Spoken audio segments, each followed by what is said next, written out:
आपके मकान आपके पास में है। आप अपना सामाजिक और आर्थिक जीवन उसी तरीके से जी रहे हैं जैसे जिन लोगों की जमीन हड़प तो नहीं हुई है, जैसे वो जी रहे हैं वैसे आप जी रहे हैं। तो मेरी समझ में ये नहीं आ रहा कि किस तरीके से वो लोग हम पर हावी हो जाते हैं जो ये कहते हैं कि साहब कैसे नहीं करके अब तो आप इस आंदोलन को खत्म करो, सरकार से लड़ाई नहीं लड़ सकते और अब आप जमीन समर्पित कर दो। ये बात आती है कि नहीं आती आपके ऊपर? तो किस आधार पर वो हमें ऐसी बात कह सकते हैं या वो लोग हम पर हावी हो सकते हैं? पिछले 15 साल में आपने खुद ने देखा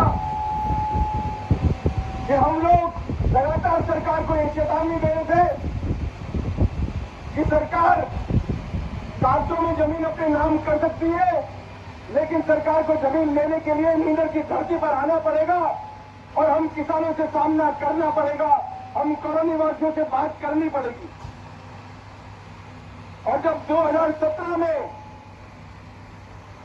जेडीए पुलिस प्रशासन के बलबूते पर जबरन जमीनों पर कब्जा करने के लिए आया तो यही नींदर का किसान और कॉलोनी वासी था जिन्होंने इसी जगह पर यहीं पर उस जेडीए के काम को रोका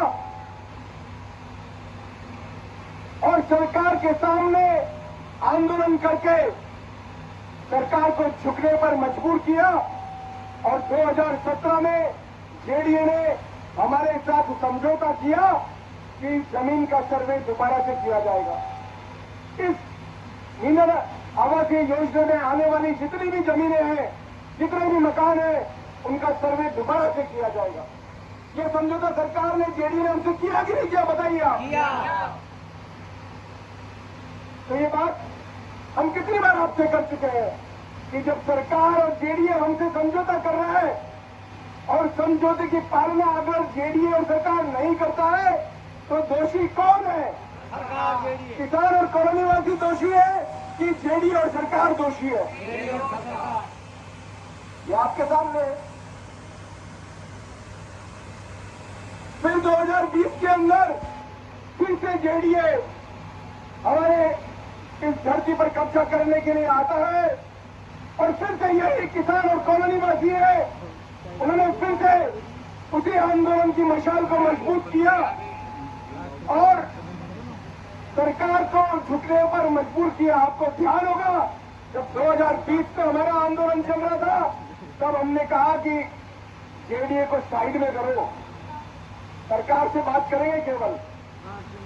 और आपको पता है कि जेडीए ने हमारा मामला राज्य सरकार के पास भेजा और राज्य सरकार ने हमें बाकायदा सरकारी आदेश मुख्य सचिव राजस्थान के उनके हाथों से लिखा हुआ, उनके हस्ताक्षर वाला वो लेटर हमें दिया गया कि नींदर का मामला राज्य सरकार के द्वारा एम्पावर कमेटी को भेजा जा चुका है और अब नींदर किसान युवा किसान संघर्ष समिति की एम्पावर्ड कमेटी के साथ मीटिंग होगी और उसी के आधार पर नींदर का फैसला किया जाएगा। ये लेटर मिला कि नहीं मिला, बताइए। तो इससे बड़ा कोई सरकारी दस्तावेज आपके पास हो सकता है? और अगर ये लेटर हमें मिला, उससे अगर सरकार पीछे हटती है तो उसका दोषी कौन है? सरकार। किसान दोषी है, कॉलोनीवासी दोषी है या सरकार दोषी है? सरकार दोषी है। तो सरकार दोषी। और आज जब 2025 में हम इस धरने पर बैठे हैं तो हम सरकार से लगातार यही बात कर रहे हैं, हमें न तो जमीन अवाप्ति निरस्त कराने से लेना देना है, न हमें 25%, 35%, 45%, 55% से लेना देना है, कोई लेना देना नहीं है। अभी आपको ध्यान होगा हम अप्रैल के अंदर जेडीए में हम गए थे, हमने वहां धरना दिया था। उससे पहले हम मुख्यमंत्री के जो सेक्रेटरी है मिस्टर आलोक गुप्ता जी से हम लोग मिले थे उस समय, और उनको भी हमने अपना मांग पत्र सौंपा है। और उस मांग पत्र में हमने बिल्कुल साफ शब्दों में लिखा है, पूरे गांव को बताकर हम लोग गए थे, पूरे गांव को हमने बताया था कि हम क्या मुद्दा लेकर जा रहे हैं, और हमने साफ साफ कहा है उसके अंदर, सरकार से प्रार्थना करी है हमने कि 2017 में ये सरकार का आदेश है, सरकार का आदेश है कि नींदर की जमीनों का सर्वे किया जाएगा।